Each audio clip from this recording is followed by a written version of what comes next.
What is this an apple. വെറും apple അല്ല കേട്ടാ, ന്യൂസിലാൻഡിലെ ഗാല ആപ്പിളാണ്. ഞാൻ അങ്ങനെ നോക്കിയപ്പോൾ കണ്ടതാണ്.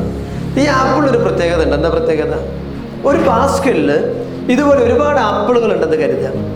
അതിലെ ഒരു ആപ്പിൾ കംപ്ലൈൻ്റ് ആണെന്ന് വിചാരിക്കുക, കേട് പറ്റിയിട്ടുണ്ടെന്ന് വിചാരിക്കുക. അങ്ങനെ ഒരു ആപ്പിൾ കേട് പറ്റിയതും ബാക്കി മുഴുവൻ ആപ്പിളുകളും നല്ലതുമാണ്.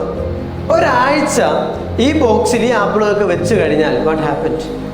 എന്ത് സംഭവിക്കും? മറ്റു ആപ്പിളുകൾക്ക് കൂടി ആ കേടുപാടുകൾ സംഭവിക്കാനുള്ള സാധ്യത കൂടുതലാണ്. സ്വർണ്ണം. അപ്പോൾ അതിനെക്കുറിച്ച് സൈക്കോളജിസ്റ്റ് ഒരു പഠനം നടത്തിയിട്ട് പറഞ്ഞതാണ് ബാഡ് ആപ്പിൾ ഇഫക്റ്റ് എന്ന് പറയുന്നത്. ഈ ഒരു കേടുള്ള ആപ്പിളിനെയും നമുക്ക് മനോഹരമായ ആപ്പിളാക്കണം. ഈ കേടുള്ള ആപ്പിളിൽ ഈ ബോക്സിൽ നിന്നുകൊണ്ട് കാര്യമില്ല. പകരം ഈ ആപ്പിളിനെ ഞാൻ വലിച്ചെറിയാണ് പുറത്തേക്ക്. അങ്ങനെയാണെങ്കിൽ എന്താ സംഭവിക്കുക?